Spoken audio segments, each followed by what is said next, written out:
The mansion's kitchen staff had 3 unspoken rules that kept them alive in Dorian Kane's world. Never ask questions about the blood on his shirts, never enter the East Wing after midnight, and never, under any circumstances, go near Brutus. The Rottweiler had sent 2 trainers to the hospital and made a veteran handler quit the profession entirely within his first month at the estate. Isla Brennan learned about the 3rd rule approximately 40 seconds before she broke it, her arms loaded with fresh linens as she rounded the marble corridor on her first morning. The head housekeeper's warning still hung in the air, when a sound like grinding metal mixed with primal fury erupted from behind the reinforced steel door ahead. She froze, watching the door shudder against its frame as something massive threw its weight against the barrier. The lock mechanisms groaned under repeated impacts that seemed impossible for any living creature to sustain without injury. "That's the boss's dog," whispered Margot, the senior maid who'd been assigned to train her. "Cost him $200,000 at some underground auction 3 years ago. Things got a taste for violence that makes the boss look gentle." The crashes stopped abruptly, replaced by something worse, absolute silence that felt predatory, as if whatever lived behind that door was now listening. Isla's fingers tightened on the linens, her heartbeat suddenly loud in her ears. Then came a sound she hadn't heard in 7 years, a specific pattern of breathing followed by a low whine that bypassed her brain entirely and struck somewhere deeper. Her hands went numb, the sheets tumbling to the polished floor in a cascade of white. "You all right?" Margot reached for her elbow, but Isla was already moving toward the door, her body operating on instinct that overrode common sense and self-preservation. The breathing pattern repeated, 3 short exhales, a pause, then a longer exhale that ended in that same distinctive whine. She'd heard it 1,000 times when Brutus was a puppy, always when he was anxious or seeking comfort in the small apartment she'd shared with her mother. "What are you doing?" Margot's voice pitched higher as Isla's hand found the door handle. "Are you insane? That animal will tear you apart before you can scream." But Isla was already turning the lock, her fingers trembling as 7 years of grief and desperate hope collided in her chest. The mechanisms clicked open with finality that felt like crossing a threshold from which there was no return. The door swung inward to reveal a space that resembled a luxury prison cell more than a dog's quarters. Reinforced walls, scratch marks gouged deep into custom woodwork, and a massive Rottweiler chained to a bolt in the floor. The dog's head snapped toward her, lips pulling back from teeth designed to crush bone. He was enormous, easily 130 pounds of pure muscle and controlled aggression, his black coat gleaming under recessed lighting that made the scars crossing his shoulders look like war paint. The characteristic rust-colored markings on his chest and paws were darker than she remembered, matured from puppy fuzz to adult intimidation. But it was the small scar above his left eye that made her knees buckle, a tiny imperfection from when he'd bumped into a coffee table corner at 8 weeks old, requiring 3 careful stitches from a veterinarian who'd worked on payment plans. She'd held him through that procedure, singing softly until his puppy whimpers subsided. "Brutus," she whispered, and the name felt like resurrection, like speaking life back into something she'd mourned as dead. The dog's snarl faltered, his massive head tilting with confusion that would have been comical if not for the very real danger radiating from every tense muscle. His ears, cropped into aggressive points by someone who'd understood his value as a weapon, twitched forward with something that looked almost like recognition. Behind her, Margot was calling for security, her voice panicked and distant, but Isla couldn't move, couldn't breathe, couldn't do anything except stare at the impossible reunion unfolding in this gilded cage. She'd searched for 6 months after the theft, posting flyers until her mother's death from cancer had consumed everything else. The Rottweiler took 1 step forward, chain rattling with the movement, his nose working to process her scent across the 15 feet separating them.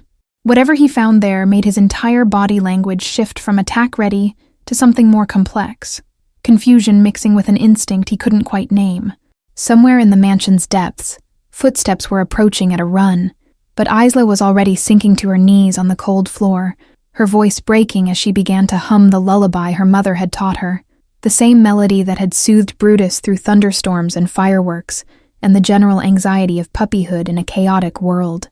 The melody emerged broken and rough, 7 years of grief sharpening its edges, but the core remained unchanged, a simple Irish lullaby her grandmother had carried across an ocean. Isla's voice cracked on the 3rd note, tears blurring her vision as she watched Brutus's massive body go completely still. His ears rotated forward with laser focus, the aggressive tension draining from his shoulders in a way that seemed to defy his conditioning. The chain went slack as he sat back on his haunches, his enormous head tilting further with canine bewilderment. She continued humming through her tears, muscle memory guiding her through verses she hadn't sung since the night before he disappeared from their apartment's tiny balcony. Someone had cut through the lock while she slept, professional enough to leave no trace except emptiness. Brutus's tail moved once, a tentative sweep against the floor that looked foreign on an animal trained for violence.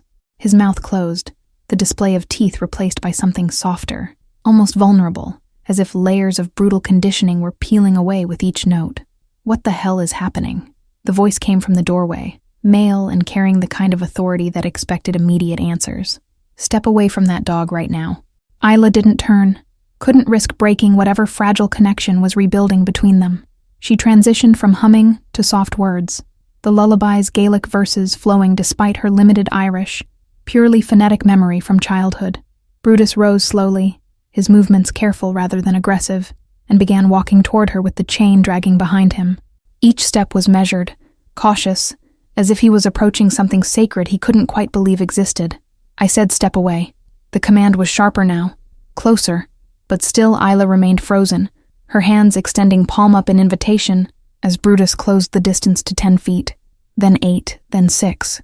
She could see the scars more clearly now, evidence of fights he'd survived or been forced into, marks of a life that had nothing to do with the gentle puppy who'd once fallen asleep in her lap. Rage flickered through her grief, hot and sudden, at whoever had done this to him. Brutus stopped 2 feet away, close enough that she could feel the heat radiating from his massive body. His nose extended toward her hands, nostrils flaring as he processed scent markers that shouldn't exist, that contradicted everything his violent world had taught him. The first touch of his wet nose against her palm sent electricity through her entire body. His eyes, deep brown and intelligent beyond any animal she'd encountered since, locked onto hers with recognition that transcended training or conditioning. "That's impossible," the male voice said, much quieter now, stripped of command and replaced with something like wonder. He tried to kill the last person who got within 8 feet of him. Isla's fingers found the scar above Brutus's left eye, tracing the familiar ridge of tissue with trembling gentleness. His entire body leaned into the touch, a sound emerging from deep in his chest that was neither growl nor whine, but something closer to relief. She wrapped her arms around his neck, feeling his weight settle against her as if 7 years hadn't passed, as if the theft and training and violence had been nothing but nightmare. His body was different, harder, scarred, transformed into weapon, but the soul pressing against her was the same puppy who'd chosen her at a shelter adoption event. "Who are you?" The question held genuine confusion now, and Isla finally looked up to see the man in the doorway, tall, probably early 30s, with dark hair and eyes that carried their own collection of scars despite their physical perfection. Dorian Kane looked exactly like the photographs she'd seen in the head housekeeper's briefing, dangerously handsome in the way of men who'd never had to ask permission for anything, dressed in casual clothing that probably cost more than her entire year's salary. But his expression was unguarded in this moment, shock making him almost human. "I'm Isla Brennan," she managed, her voice rough with emotion as Brutus pressed closer, his bulk nearly toppling her backward. "And this is my dog." The words hung in the air between them, absurd and absolute, while Brutus's tail began a proper wag that sent his entire back end swaying. In the background, security personnel had arrived but remained frozen in the doorway, witnessing something that shouldn't exist in their carefully controlled world. Dorian's office occupied the mansion's top floor, all floor-to-ceiling windows and minimalist furniture that screamed wealth through absence rather than excess. Isla sat in a leather chair that probably cost more than her mother's entire medical debt, Brutus's massive head resting on her knee with proprietary comfort. "You have exactly 5 minutes to explain how you tamed an animal I've spent 3 years trying to control." Dorian remained standing, positioned between her and the door in a posture that was probably unconscious intimidation. "And your story better be exceptional." She studied him properly now, noting the way his eyes tracked every movement she made with Brutus, analyzing and cataloging like a man who survived by reading threats before they materialized. His fingers drummed once against his thigh before going deliberately still. "I didn't tame him," Isla said, her hand moving in slow strokes down Brutus's scarred shoulder. "I raised him, from 8 weeks old until someone stole him from my apartment 7 years ago." Dorian's expression didn't change, but something flickered behind his eyes, calculation mixing with what might have been doubt. He moved to the window, staring out at Philadelphia's sprawling cityscape with his back to her, I acquired Brutus from a private auction 3 years ago, he said, his tone carefully neutral. The seller claimed he came from Eastern European fighting rings, bred specifically for aggression and pain tolerance. Isla felt cold rage crystallize in her chest, sharpening her words. The seller lied. Brutus was born in a shelter in South Philadelphia. His mother was a Rottweiler mix who'd been rescued from a hoarding situation. You can prove this? Dorian turned back, and his eyes were different now, harder, focused with the intensity of someone who'd just identified a potential threat or opportunity. She lifted Brutus's right front paw, showing the pad that was slightly lighter than the others.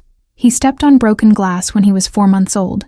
The vet said the scar tissue would always be visible if you knew where to look. Dorian crossed the room in 3 strides, kneeling beside the chair with fluid grace that suggested combat training. He examined Brutus's paw with clinical precision, his fingers surprisingly gentle as they traced the scar tissue Isla had indicated. The scar above his eye, Isla continued, happened when he bumped into my coffee table at 8 weeks. 3 stitches, and if you check his left ear, there's a small notch from where my neighbor's cat caught him when he was being too friendly. Each detail landed like evidence in a trial, and she watched Dorian's face as he verified every claim, his expression growing darker with each confirmation. Brutus remained calm throughout the examination, his trust in her presence overriding years of defensive conditioning. Someone stole your dog and sold him into fighting rings, Dorian said finally, rising to his full height. His voice carried an edge that made her suddenly aware of why people feared him. Then he was rescued, by a middleman who auctions animals to collectors like me. Isla nodded, her throat tight with 7 years of unanswered questions. She'd reported the theft to police who'd barely filed a report, searched shelters for months until her mother's illness consumed everything, never imagining Brutus would end up in the possession of Philadelphia's most dangerous man. How did you end up working in my household? Dorian asked, and the question carried weight beyond simple curiosity. This was a man who survived by trusting nothing coincidental. The agency sent me, Isla said, meeting his eyes directly. I needed work after my mother died last year. I had no idea Brutus was here until I heard him through that door. Dorian studied her for a long moment, and she could practically see him analyzing angles, searching for deception or hidden agenda. Brutus shifted his weight, pressing more firmly against her leg, as if offering support. You're either the most elaborate plant I've ever encountered, Dorian said slowly, or this is the strangest coincidence in my entire career. He moved to his desk, extracting a crystal decanter and pouring amber liquid into a single glass. The silence stretched while he drank, his eyes never leaving her face.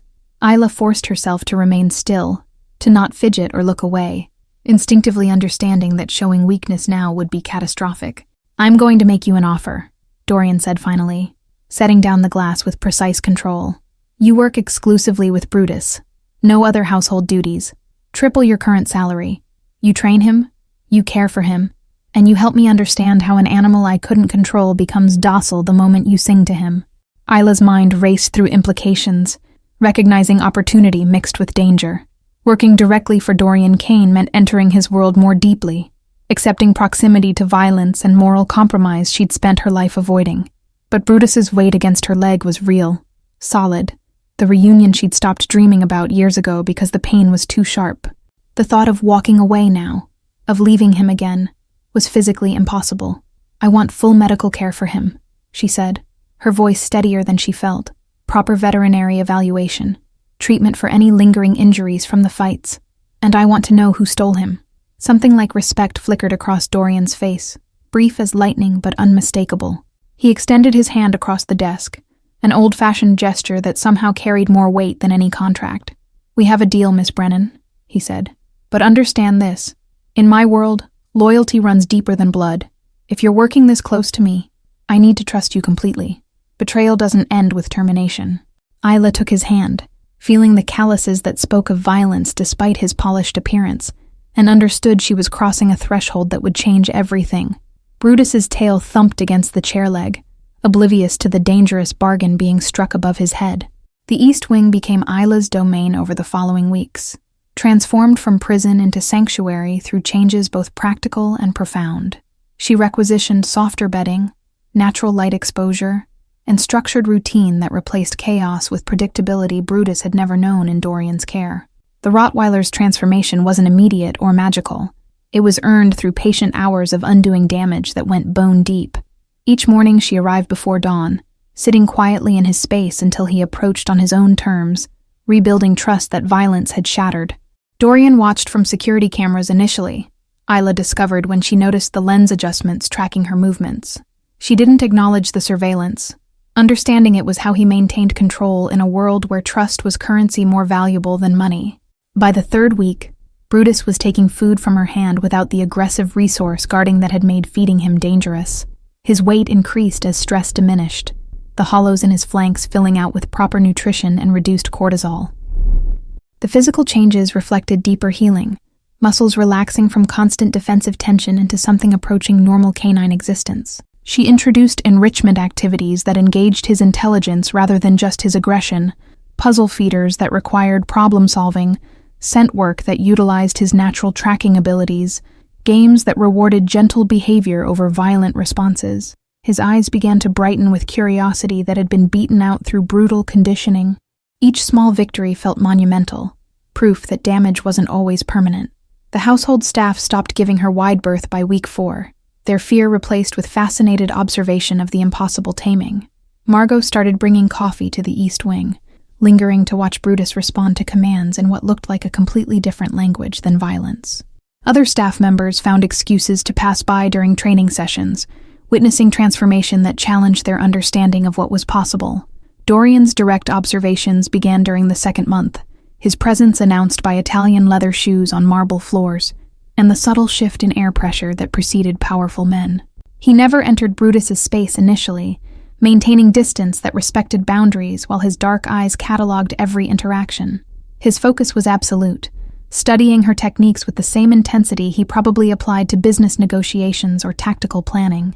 "You're teaching him to be soft," Dorian said one morning, his tone unreadable as he watched Brutus roll onto his back for belly rubs.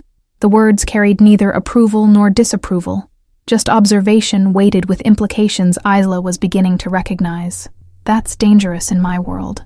Vulnerability gets exploited. Gentleness gets mistaken for weakness.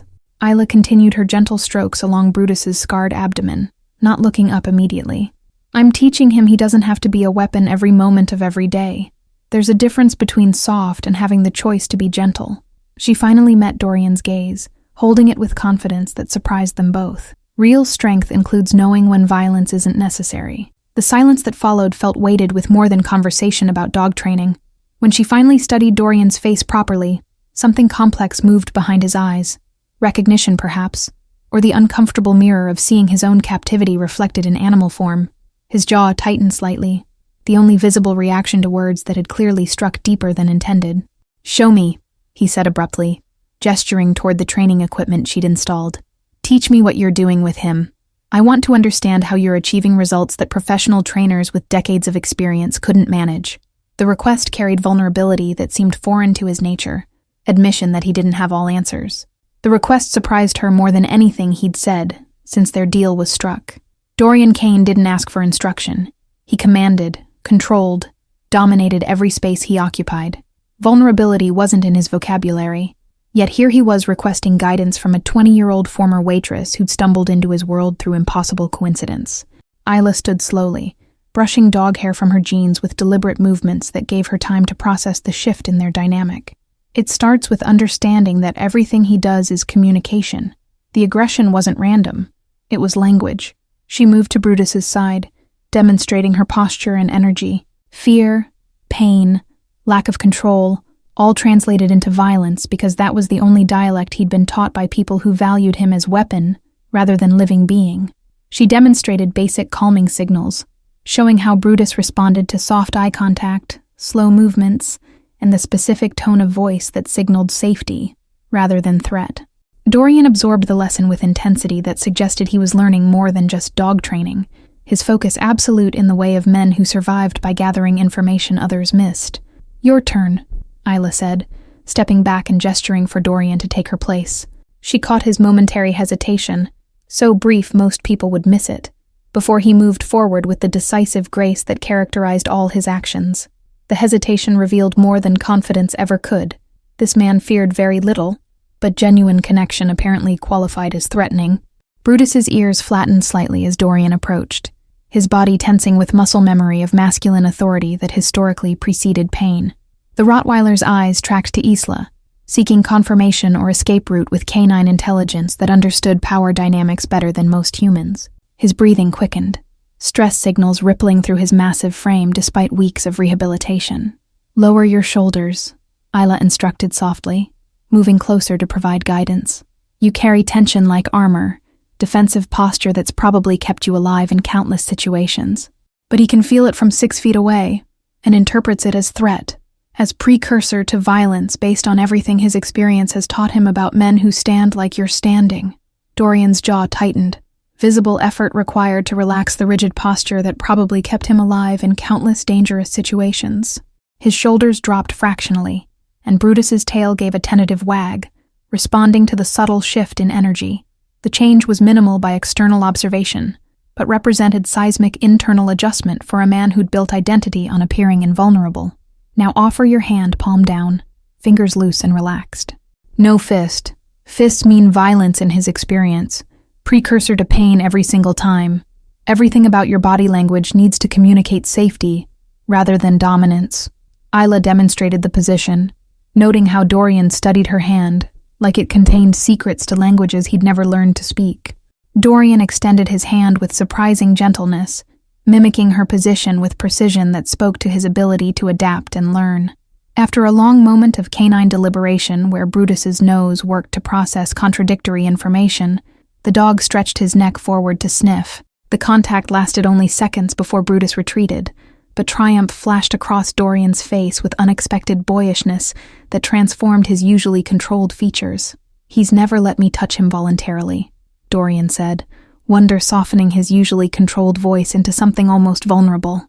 "3 years of trying everything I knew, every technique professional handlers suggested, thousands spent on training programs that failed, and you've accomplished in weeks what I couldn't manage in years." The admission cost him something, visible in the tightness around his eyes.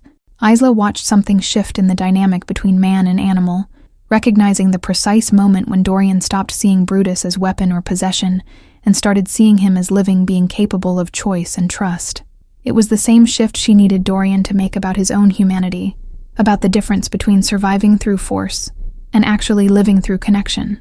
Isla began her private investigation on a Wednesday, using her afternoon break to access the mansion's business office under the pretense of reviewing her employment contract.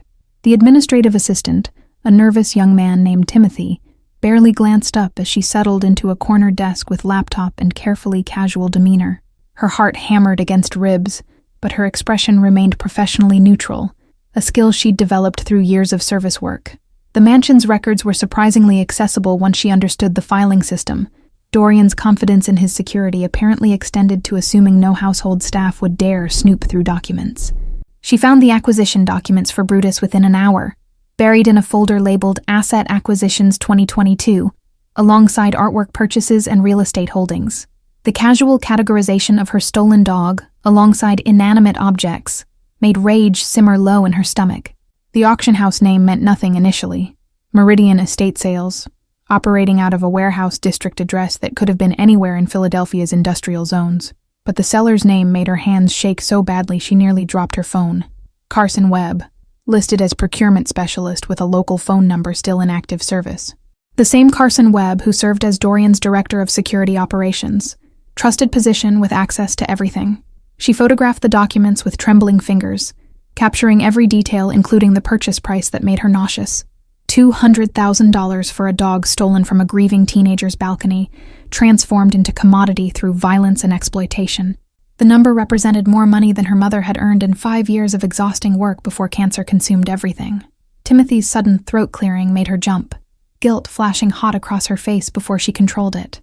But he was only warning her that Margot was approaching down the hallway, giving her precious seconds to close the files and pull up the generic employment handbook. Her pulse gradually slowed as Margot passed without incident, chatting on her phone about dinner plans that felt absurdly normal against Isla's churning discovery.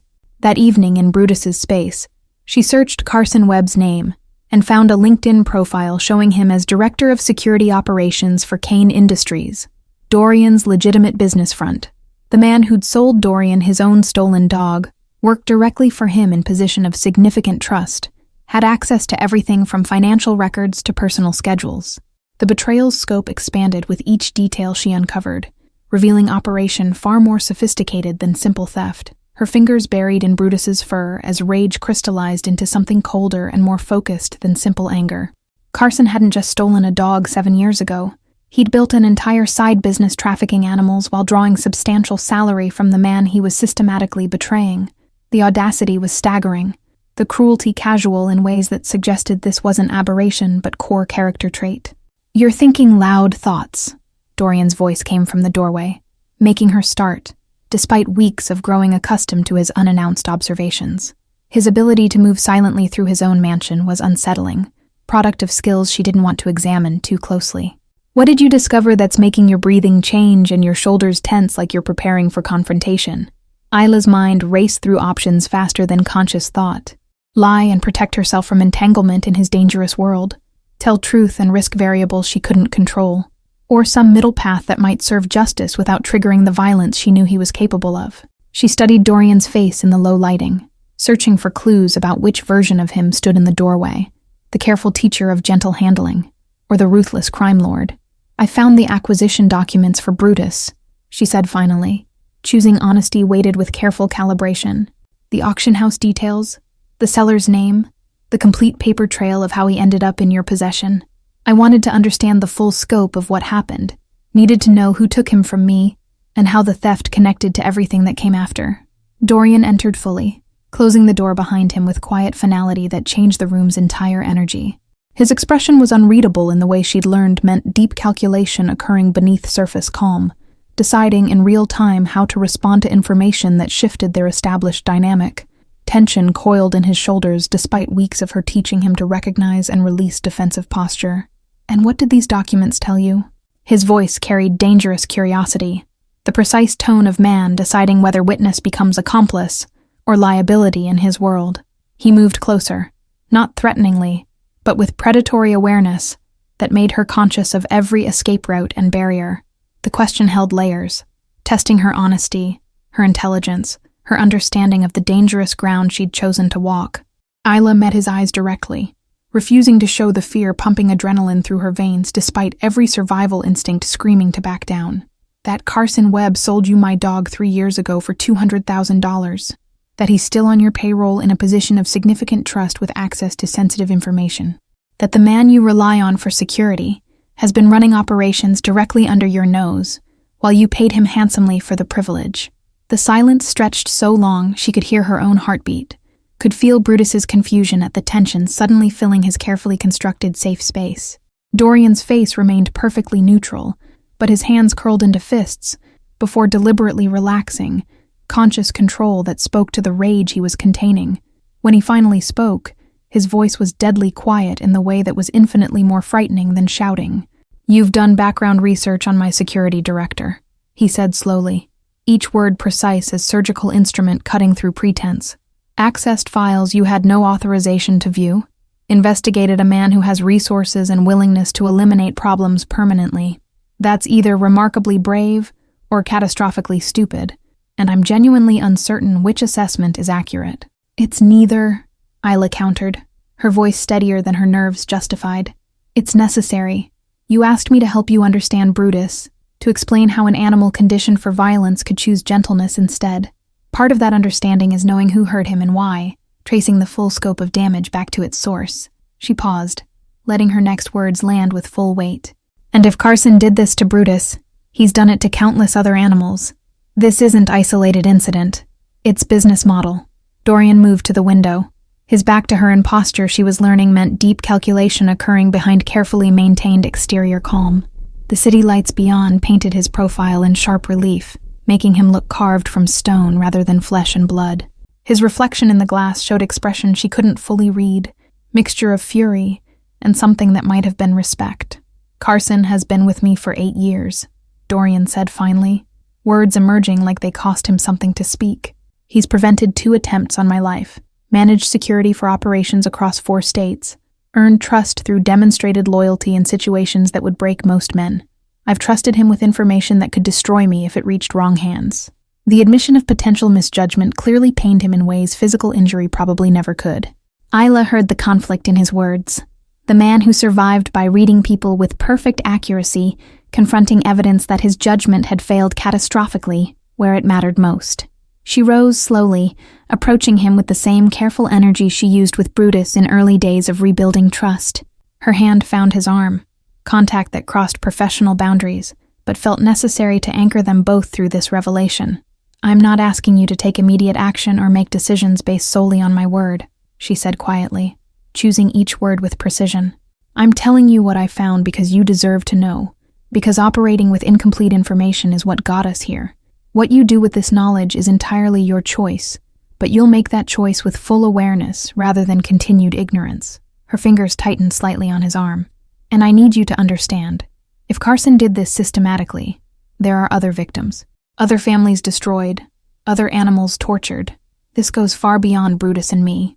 The moment crystallized between them, heavy with implications that extended far beyond stolen dog or betrayed trust.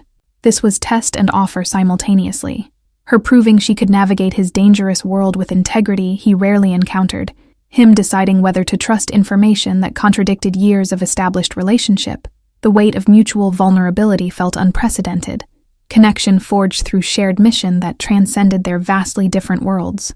The next 2 weeks transformed Isla's role from dog trainer to unlikely investigator, working alongside Dorian in late-night sessions that felt increasingly intimate, despite their professional focus.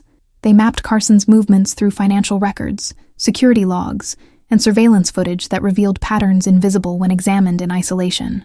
The mansion's study became their war room, documents spreading across mahogany surfaces while Brutus sprawled between them, his presence somehow making the dangerous work feel safer.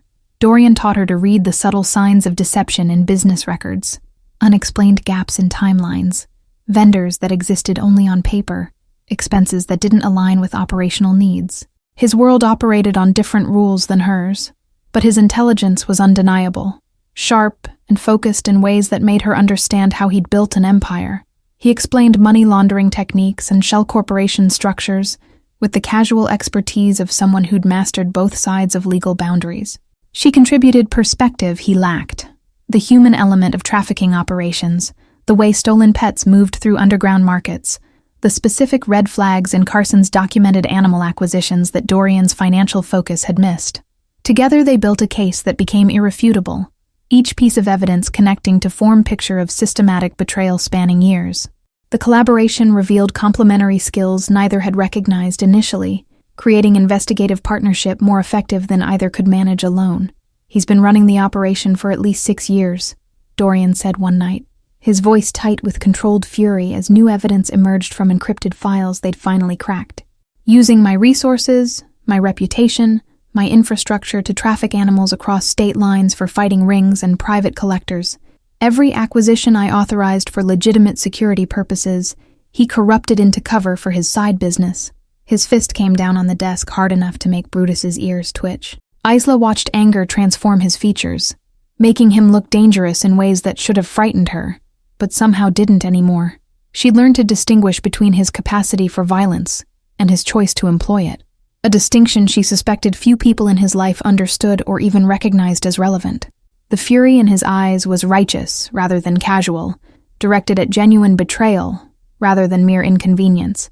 The breaking point came when they discovered Carson's personal financial records through methods Isla didn't ask about, and Dorian didn't explain. Accounts in the Cayman Islands showing deposits totaling over $2 million, all traceable to animal trafficking operations that had destroyed countless lives beyond just Brutus. The scope was staggering, revealing enterprise that had flourished under Dorian's nose while he'd trusted completely. Each transaction represented animal stolen, family devastated, life destroyed for profit. "I want to confront him," Dorian said, his tone leaving no room for argument or negotiation. "But I need proof he can't deny. Evidence so solid he'll confess just to maintain some illusion of control over his own exposure. Carson's smart enough to have contingency plans, insurance policies against exactly this scenario." His fingers drummed against the desk, strategic mind already working through possibilities. If we move too soon, or without overwhelming proof, he'll activate whatever safeguards he's established. Isla's mind worked through possibilities, understanding they'd reached the phase where planning became action, and theory transformed into confrontation. Her hands found Brutus's ears, seeking comfort in his solid presence as she voiced the dangerous idea forming. The Rottweiler leaned into her touch, grounding her through contact as she prepared to suggest something that would put them all at risk. "Use Brutus as bait," she said quietly, the words emerging despite every self-preservation instinct screaming to stay silent. "Carson doesn't know I've reconnected with him. Doesn't know the dog he sold you is actually mine. He thinks Brutus is just another of your assets, another weapon you've acquired and failed to control properly. Set up a meeting about acquiring another animal, something rare and expensive enough to make Carson handle it personally rather than delegating to subordinates." Dorian's eyes sharpened with predatory interest, his mind clearly racing ahead to see the plan's full potential. "And you'll be there with Brutus, ostensibly demonstrating the training techniques you've been using.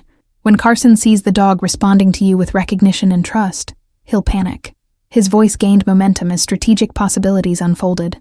He might reveal information trying to explain away the connection, or his reaction alone will confirm guilt in ways that can't be walked back. "More than that," Isla continued, warming to the plan despite its risks, despite the way it would put her directly in Carson's crosshairs. "I'll pretend to be a potential buyer you're vetting, someone interested in acquiring trained protection animals through legitimate channels. Carson won't recognize me. I was 13 when he stole Brutus, probably just another face in whatever operation he was running back then. My appearance has changed enough that unless he's expecting me specifically, I'll register as stranger." Her pulse accelerated with combination of fear and determination. The silence that followed felt charged with possibility and danger equally balanced, like standing at cliff edge deciding whether to jump. Dorian studied her with intensity that made her skin warm, his gaze cataloging not just her words but motivations beneath them, reading her with the same precision he applied to business negotiations. His focus was absolute, making her feel simultaneously exposed and seen in ways she'd never experienced. "This puts you directly in potential danger that I can mitigate but not eliminate entirely," he said finally, and the concern in his voice felt genuine rather than strategic. "Carson isn't just a thief operating on small scale. He's eliminated problems before when his operations were threatened.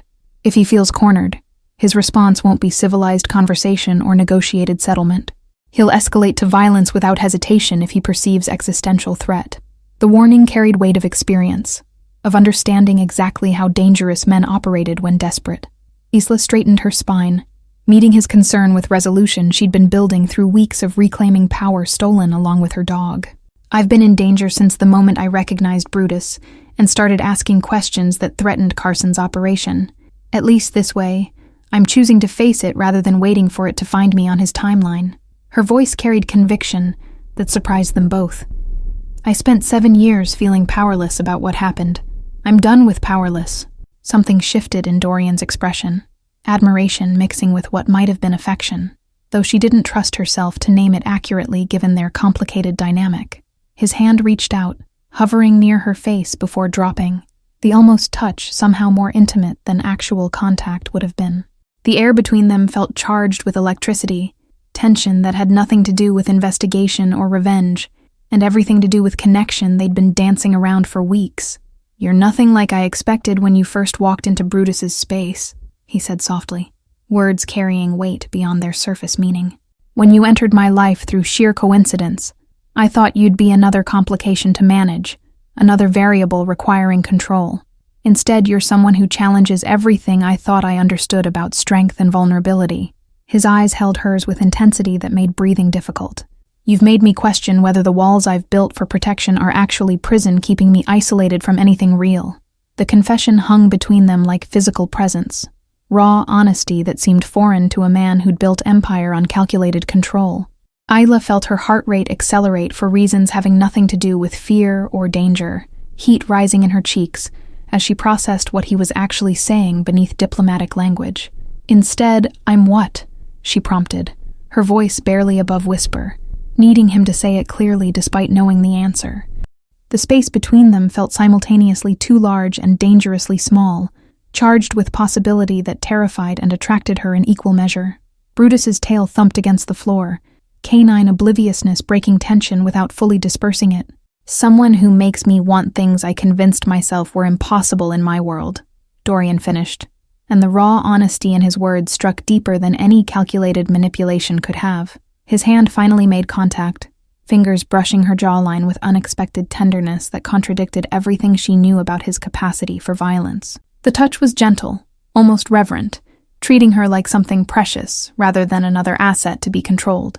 Brutus shifted position, pressing against both their legs with satisfied grunt that suggested he approved of developments, even if he couldn't articulate why. They both looked down at him, then back at each other, and Isla saw her own confusion and desire reflected in Dorian's dark eyes. The moment balanced on knife edge between professional distance and something far more dangerous. "We should focus on Carson," she said, but her words lacked conviction, heart hammering against ribs as Dorian's thumb traced her cheekbone with deliberate slowness. The suggestion felt hollow, even as she spoke it, transparent attempt to retreat from intimacy that terrified her with its intensity. Yet she didn't pull away, didn't create distance her words suggested she wanted. "Yes," he agreed, but neither of them moved, the space between them collapsing with gravitational inevitability. Neither seemed willing or able to resist. His other hand found her waist, pulling her closer with confidence that should have been presumptuous, but felt inevitable. "We absolutely should maintain professional focus on the investigation and upcoming confrontation with Carson." His lips brushed hers with question rather than demand, giving her space to retreat if she chose while making his intentions crystalline. Isla's hands found his chest, feeling his heartbeat accelerating to match her own frantic rhythm, and she made her choice by closing the remaining distance between them. The kiss deepened with mutual hunger that had been building through weeks of careful collaboration and growing trust. The warehouse Carson had chosen for the meeting sat in Philadelphia's industrial district, exactly the kind of location where questions went unasked and screams went unheard. Isla arrived 30 minutes early with Dorian, watching from a surveillance van as Carson's Mercedes pulled into the loading dock with practiced precision. Her hands trembled slightly as she adjusted the wire hidden beneath her blouse, the tiny microphone feeling like a bomb against her skin. Dorian's security team had swept the location twice, identifying exits and potential ambush points with military efficiency she found both reassuring and terrifying. He sat beside her now, his presence radiating controlled tension as he watched Carson emerge from the vehicle alone. "If anything feels wrong, you abort immediately," he said quietly, his hand finding hers in the darkness. "No heroics, no pushing through discomfort. Your safety matters more than any confession we might extract." She nodded, but they both knew she wouldn't retreat once the plan was in motion. Too much momentum, too many years of powerlessness driving her forward. Brutus sat at her feet, unusually alert, as if sensing the importance of what was about to unfold. His training over recent months had prepared him for exactly this scenario, though he couldn't possibly understand the justice about to be served. Carson entered the warehouse through the main door, his confidence evident in every movement as he surveyed the space he'd selected. He was younger than Isla expected, mid-30s, conventionally attractive in the way of men who relied on charm to obscure calculation. His expensive suit and casual posture suggested someone comfortable in his deception, someone who'd never seriously considered being caught. "Time to move," Dorian said, squeezing her hand once before releasing it. "Remember, you're Helena Cross, potential buyer from Boston interested in acquiring trained protection animals for your security company. Keep him talking. Let his own arrogance do the work." His eyes held hers for a long moment, conveying more than words could about his concern and trust simultaneously. Isla exited the van with Brutus on a professional lead, her stride confident despite her racing heartbeat. She dressed the part, tailored pantsuit that suggested wealth without ostentation, her hair pulled back severely to age her appearance beyond her 20 years. The transformation felt like armor, protecting her real self while the persona of Helena Cross took center stage. Carson's eyes tracked her approach with professional assessment, no flicker of recognition crossing his features. Why would there be? She'd been a child when he'd stolen Brutus, gangly and grief-stricken. Nothing like the composed woman walking toward him now. His gaze shifted to Brutus, and something predatory sparked in his expression before professional neutrality reasserted itself. "Ms. Cross, I presume." Carson extended his hand with practiced charm. "Carson Webb, Director of Security Operations. Mr. Kane speaks highly of your organization's reputation in the Boston market. I understand you're looking to expand your protection animal program with specifically trained Rottweilers." His handshake was firm without being aggressive, perfectly calibrated to establish rapport without threatening dominance. "That's correct," Isla replied, keeping her voice pitched slightly lower than natural. adding imaginary Boston accent she'd practiced for hours. "I've heard your acquisition network is unparalleled for finding animals with the right temperament and training potential.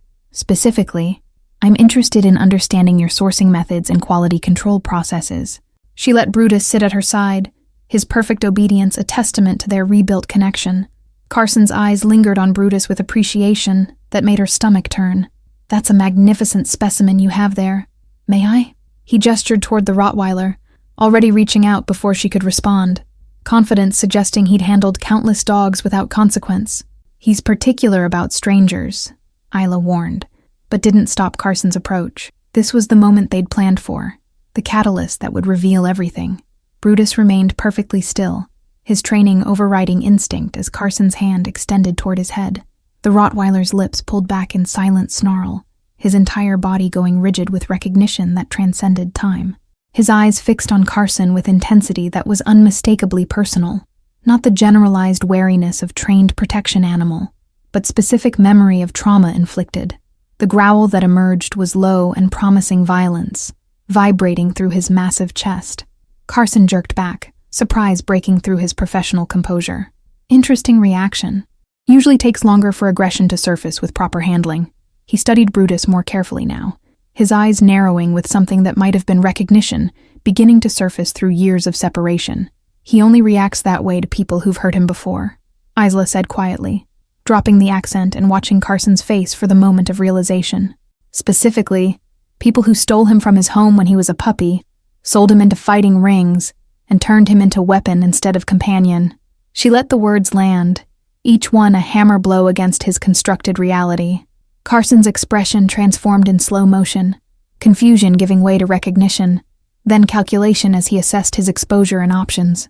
His hand moved toward his jacket, and suddenly Dorian's security team materialized from positions Carson hadn't noticed, weapons trained with professional precision.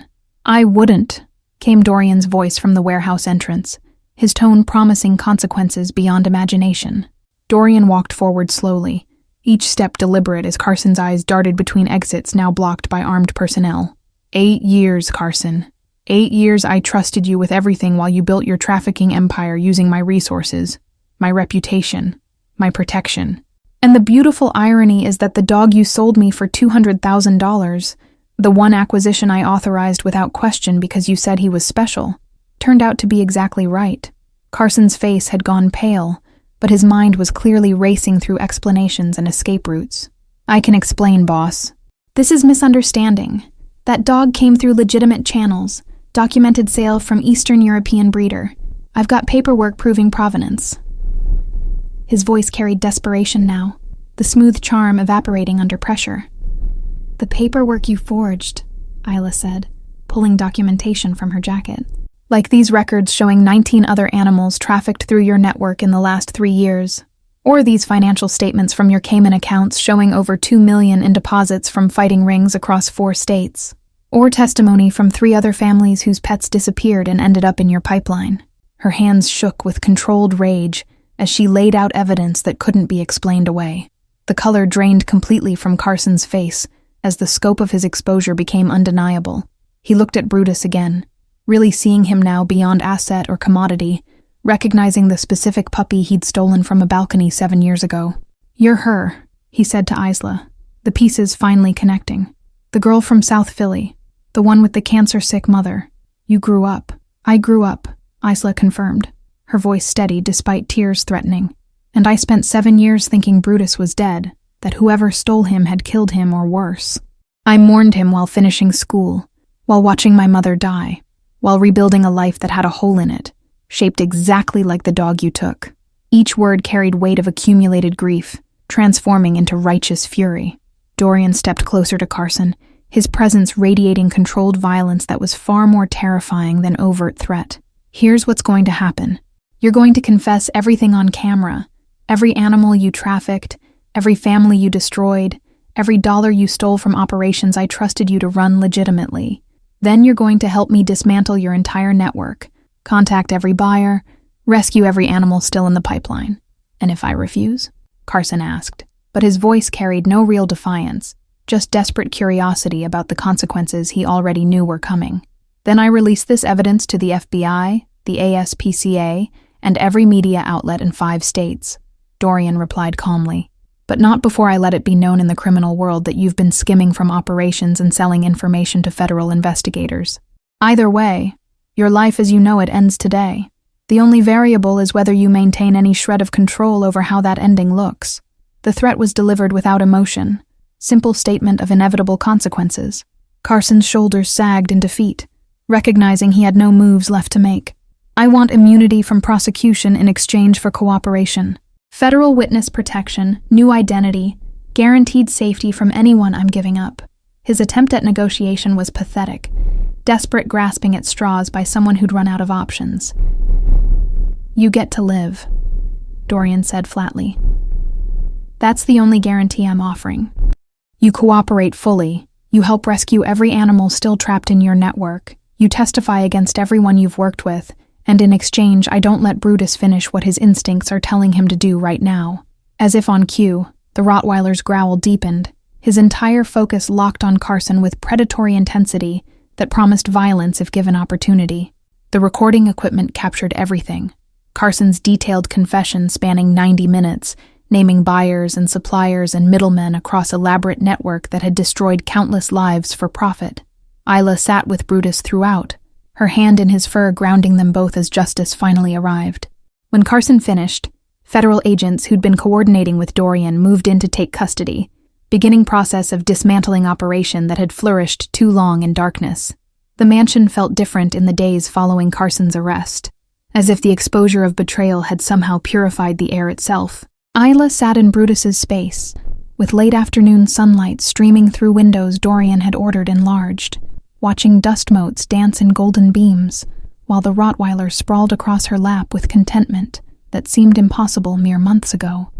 The weight of his head against her thigh was solid reassurance that some things lost could be recovered, some damage healed through patience and love. Federal prosecutors had worked around the clock processing Carson's confession, and the resulting investigation had already recovered 14 animals from active trafficking operations across 3 states. Each rescue felt like small victory, but Isla couldn't shake the awareness of how many had been lost before anyone understood the scope. The numbers haunted her. Animals who'd died in fighting rings, families who'd never gotten closure, years of suffering that could have been prevented if someone had noticed Carson's deception sooner. Dorian found her there as evening shadows lengthened, his presence announced by the subtle change in Brutus's breathing rather than sound of footsteps. He'd become quieter in recent days, more contemplative, as if Carson's betrayal had forced examination of how he'd built his empire and what he'd sacrificed for power. The DA called, he said, settling beside her with unusual uncertainty in his posture. They're offering Carson 20 years in exchange for testimony against the entire network. It's not enough. It never is, Isla replied, her fingers tracing the scars on Brutus's shoulder that would never fully disappear. Justice doesn't undo damage. It doesn't give me back 7 years with Brutus.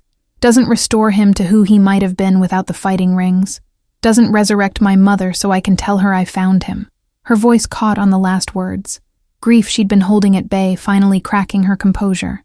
Dorian's arm came around her shoulders, pulling her against his chest with gentleness that still surprised her, despite weeks of growing intimacy. She'd been crying more lately, not from weakness but from finally feeling safe enough to release years of accumulated pain. He held her through it without trying to fix or minimize, just offering solid presence while she shook with sobs that had been building since she was 13 years old. I've been thinking about what comes next, Dorian said when her breathing had steadied, his voice rumbling through his chest into her ear. Carson's betrayal revealed holes in my organization I can't ignore. I've spent years building power through fear and control, surrounding myself with people who follow orders without question, and that very structure is what allowed someone like him to flourish right under my nose for 8 years. Isla pulled back enough to see his face, finding vulnerability there that would have been unthinkable when they first met. His eyes held genuine uncertainty, the confidence that usually defined him replaced by honest questioning of foundations he'd never examined. "What are you saying?" she asked, though part of her already understood the magnitude of what he was considering. "I'm saying maybe it's time to build something different," he replied, his hand finding hers with deliberate intention. "Not abandoning everything I've created, but transforming it into something that doesn't require I sacrifice my humanity to maintain.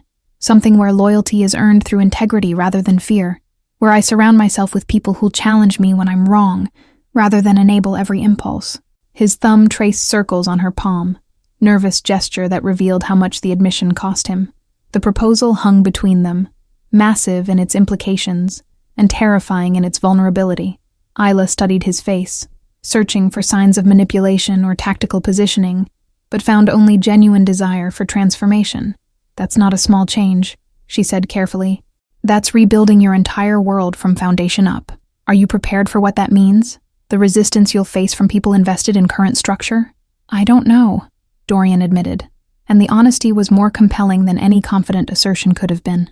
"But I know that meeting you and Brutus has shown me there are things more valuable than power. Connection, trust, the ability to be gentle without being weak. You've demonstrated all of that while I watched from behind walls I built to protect myself." His free hand gestured to encompass Brutus and the transformed space around them.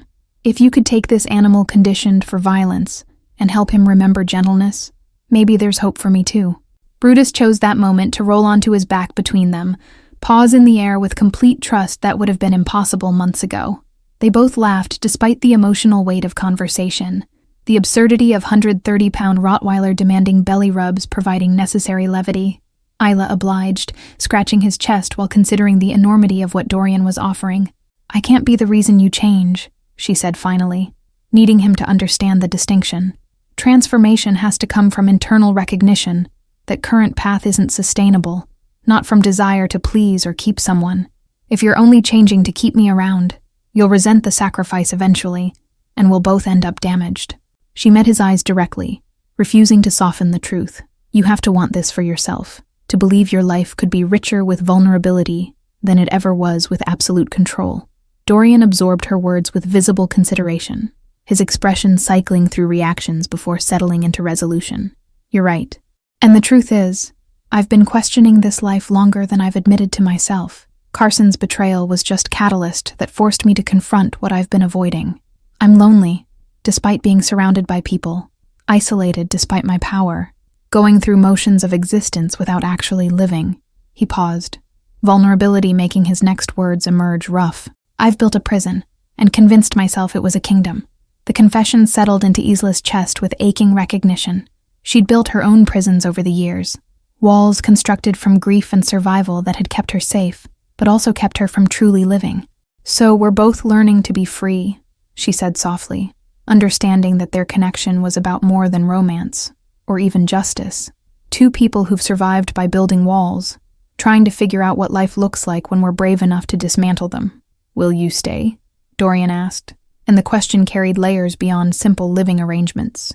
"Not as employee or obligation, but as partner in building whatever comes next.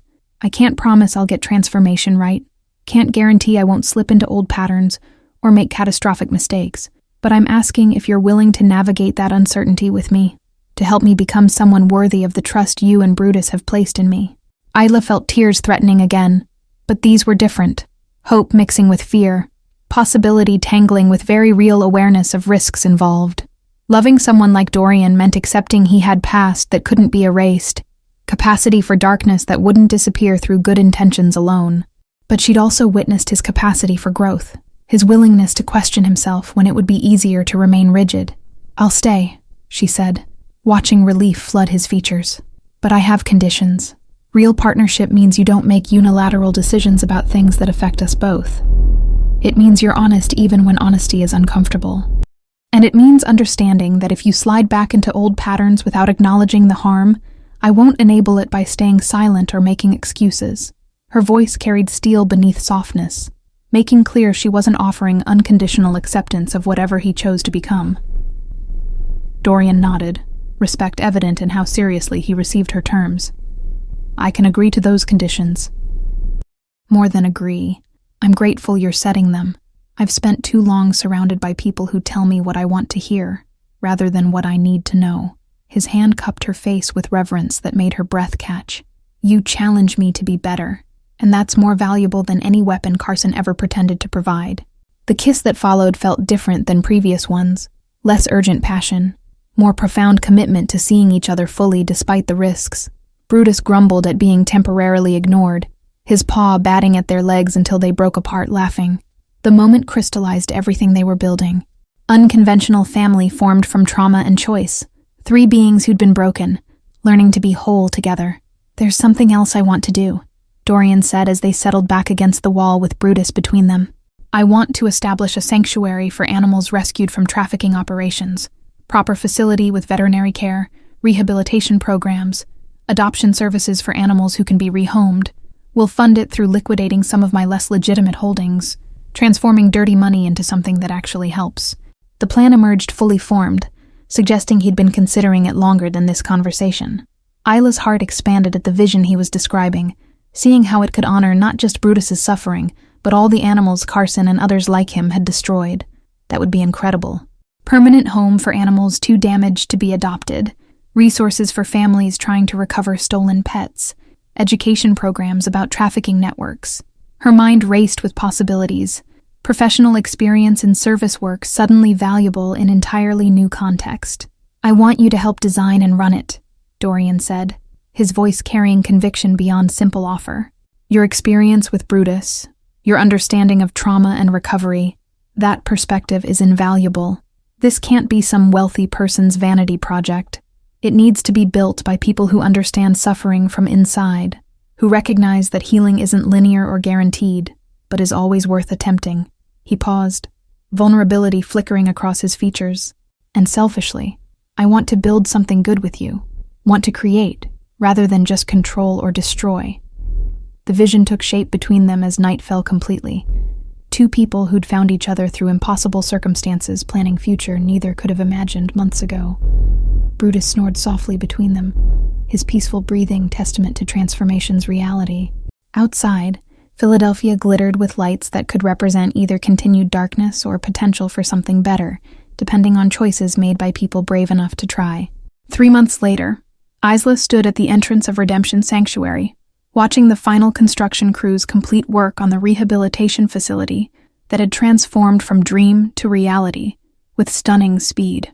20 acres of Pennsylvania countryside now held state-of-the-art veterinary clinic, spacious recovery kennels, and training facilities designed specifically for animals recovering from trauma.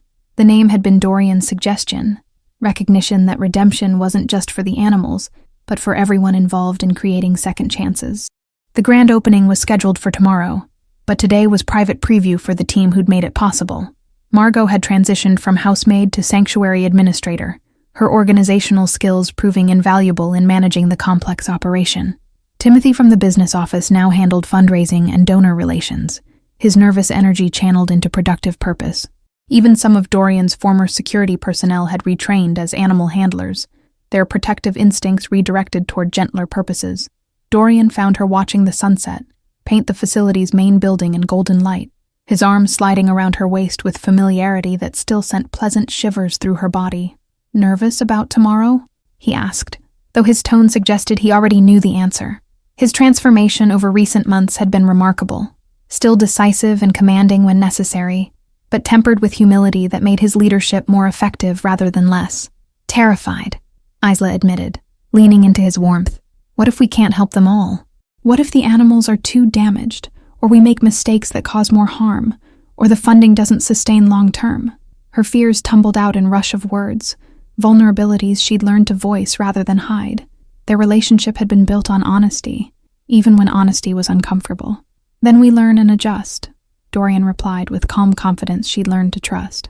"Perfection isn't the goal. Sustained effort toward something better is what matters. We'll make mistakes. Some animals won't recover as we hope, but that doesn't negate the value of trying." His words reflected hard-won wisdom from his own transformation, from learning to accept imperfection while still striving for growth. Brutus bounded toward them across the main yard, his gait easy and joyful, in ways that would have seemed impossible during his days of violence. He'd become the sanctuary's unofficial mascot, his story of recovery inspiring donors and volunteers who saw proof that even severe damage could heal with patience and love. Other dogs now played beside him, rescues from Carson's network and other trafficking operations that had been exposed in widening investigation. The sight of Brutus playing with a young German shepherd who'd been rescued from fighting Ring just weeks ago made Isla's throat tight with emotion. The shepherd, named Hope by the intake team, had been nearly catatonic when she arrived, unresponsive to human contact and aggressive toward other animals. But Brutus had somehow reached her, his own history of trauma creating bridge where human attempts had failed. Now she romped beside him with tentative joy, learning that life could include play instead of just survival. "How many are we receiving tomorrow?" Dorian asked, watching the dogs with expression that revealed his own emotional investment in the sanctuary's success. He'd poured not just money, but genuine commitment into the project, spending weekends helping with construction and evenings reviewing rehabilitation protocols with veterinary staff. 11, Isla replied, consulting the tablet she now carried everywhere. 7 dogs, 3 cats, and 1 rabbit, all recovered from trafficking networks in Pennsylvania and New Jersey. The rabbit's case is particularly heartbreaking. Stolen from a children's hospital therapy program and sold to someone who wanted exotic pet without understanding proper care. Her voice hardened with anger that no longer surprised her. Injustice didn't stop hurting just because you worked actively against it. Dorian's jaw tightened, his own anger controlled but evident. The person who bought the rabbit is facing charges? The question carried edge, suggesting he'd learned details she hadn't shared. His connections in law enforcement had proven valuable in coordinating rescues, though Isla sometimes worried about methods he used to acquire information. Yes, along with the middleman who facilitated the sale, Isla confirmed. The DA is using Carson's testimony to build cases against everyone in the network. It's a slow process, but we're seeing actual accountability. Mishi paused, studying his profile in fading light. You've been different lately, more patient with the legal process. A few months ago, I think you would have handled things more directly. A few months ago I would have, Dorian admitted without shame or pride, just acknowledgement of fact. But you've taught me that sustainable change requires working within systems even when they're frustratingly slow. Vigilante justice might feel satisfying in the moment, but it doesn't create lasting transformation. He turned to face her fully, his hands finding her waist. Besides, I have things worth protecting now. This sanctuary, our relationship, the person I'm becoming. Risking those for immediate satisfaction seems foolish. The kiss that followed was interrupted by Brutus shoving his massive head between them, demanding attention with typical lack of subtlety.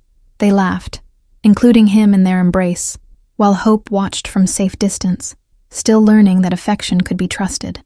The moment felt perfect in its imperfection, messy and real, complicated and beautiful, exactly what life looked like when you chose vulnerability over control. As night fell, they walked the sanctuary grounds together, Brutus and Hope trailing behind with growing pack mentality. Dorian pointed out details of the design: drainage systems to prevent flooding, soundproofing in recovery areas to reduce stress, outdoor spaces sized for different activity levels. His pride in the project was evident. Transformation from man who'd built empire through fear to someone creating legacy of healing. "I've been thinking about my other businesses," Dorian said, as they reached the overlook that provided view of entire property. "Not everything I've built can or should be transformed, but there are operations I can divest from, things that cause harm even if they're profitable. I want to systematically evaluate everything and make conscious choices about what kind of empire I'm maintaining." The admission revealed ongoing internal work, recognition that change was process rather than single decision. Isla squeezed his hand, understanding the magnitude of what he was proposing. That's going to create complications. People who depend on current structures, rivals who'll see divestment as weakness, financial restructuring that might destabilize things temporarily. "Are you prepared for that resistance?" she asked, not to discourage, but to ensure he'd calculated costs realistically. "No," Dorian replied with characteristic honesty. "I'm not fully prepared, and I'll probably make significant mistakes navigating the transition. But I'm committed to trying, and I have partner who'll tell me when I'm rationalizing harm or sliding into old patterns." His eyes found hers with intensity that still made her breath catch. "You're my conscience in many ways, Isla. Not because I've outsourced moral thinking to you, but because you model integrity. I'm still learning to embody consistently." The weight of that responsibility settled on Isla's shoulders, both honored and slightly terrified by role she'd assumed in his transformation. "Just remember, I'm human too, capable of my own blind spots and mistakes. We need to keep challenging each other, not fall into dynamic where I'm moral authority and you're supplicant seeking approval. Real partnership means we're both growing, both learning, both willing to be wrong and correct course."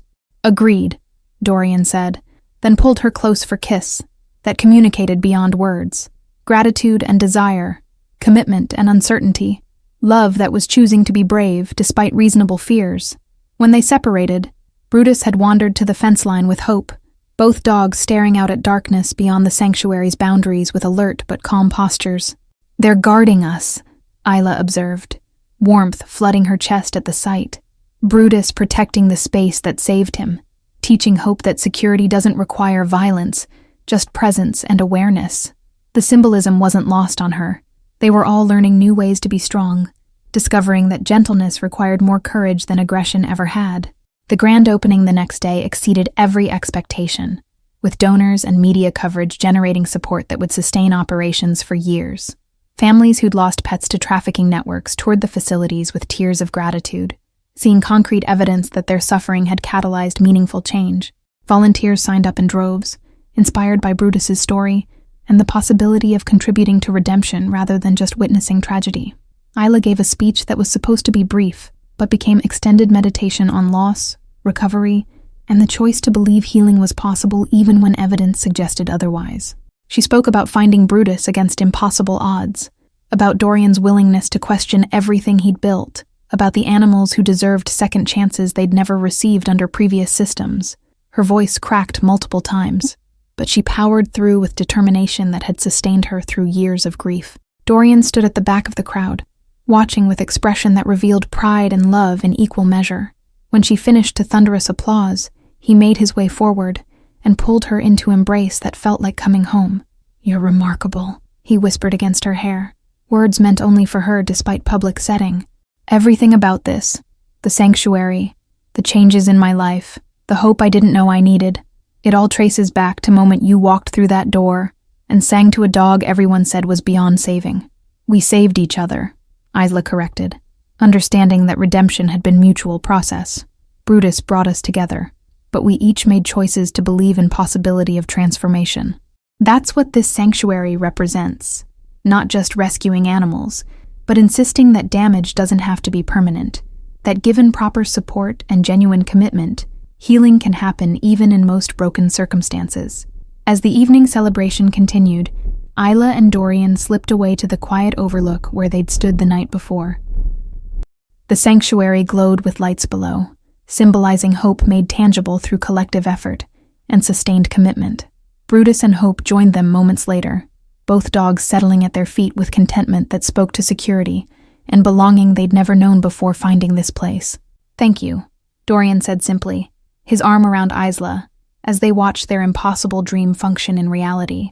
"For seeing past who I was to who I might become, for insisting I could be better even when I'd given up on that possibility, for building this with me when you could have just walked away with Brutus and left me to my isolated empire." His gratitude was profound, acknowledging debt that couldn't be repaid with money or grand gestures. "Thank you for being brave enough to change," Isla replied, turning in his arms to face him properly. "For choosing vulnerability over control, connection over power, transformation over comfortable stagnation. You've shown me that people really can choose differently, that damage doesn't have to define destiny permanently." She kissed him softly, promise and commitment in single gesture. "I love you, Dorian Kane, not who you were or even just who you are now, but who you're actively choosing to become every single day despite how difficult that work is." "I love you too," he replied, and the words carried weight of someone who'd never said them lightly or often. "You and Brutus have given me back my humanity, this sanctuary, our relationship, the person I see in mirror now. It's all proof that loyal love really can redeem even the most wounded souls." His reference to the sanctuary's founding principle made her smile, recognition that they'd all been wounded and were all healing together. "Thank you all for following this story of redemption, second chances, and the transformative power of loyal love. If you've been moved by Isla, Dorian, and Brutus's journey, please write in the comments where you're watching from. We'd love to know our story reached you. Don't forget to like, subscribe, and share this video, because your support helps us continue telling stories about choosing courage over fear, vulnerability over control, and the belief that healing is always possible when we're brave enough to try.